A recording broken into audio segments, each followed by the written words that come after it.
அதே மாதிரிதான் நம்ம எல்லா உபயோகப்படுத்துற எல்லாமே இன்னைக்கு நம்ம உடுத்துற உடை கூட யாரோ ஒருத்தர் போராடிதான் நம்மளுக்கு வந்து சுலபமா கிடைச்சிருக்கு. இன்னைக்கு நம்ம என்ன மாதிரி ட்ரெஸ் பண்ணோம் அப்படின்னு சொல்லிட்டு எல்லாருமே யோசிக்கிறீங்க. அந்த ட்ரெஸ்ஸே நம்ம கரெக்டா பண்ணணுமா, அது கரெக்டா நம்ம வந்து எப்படி சொல்றது, நம்ம உரிமைக்கு ஏற்ற மாதிரி நம்ம ட்ரெஸ் பண்ணணுமான்றதுக்காக பரிசீலித்து நம்மளோட ட்ரெஸ் கோடு வந்து மீட் பண்ற அளவுக்கு நம்மளோட தமிழ்நாட்டிலேயே ஒரு சட்டம் வந்து இருந்திருக்கு.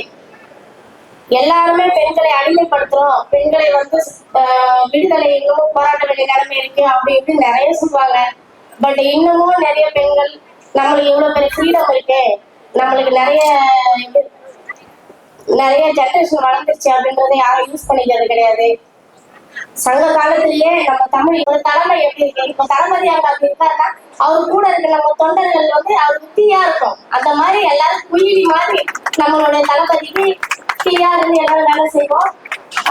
எல்லாருமே நல்லா படிக்கணும், பெண்கள் நிறைய படிக்கணும். ஃபர்ஸ்ட் ஆஃப் ஆல் படிப்பு தான் நம்மளை வந்து முன்னேற்றோம். கல்வின்றது எல்லாருக்கும் அவசியம், பெண்களுக்கு ரொம்பவே அவசியம்.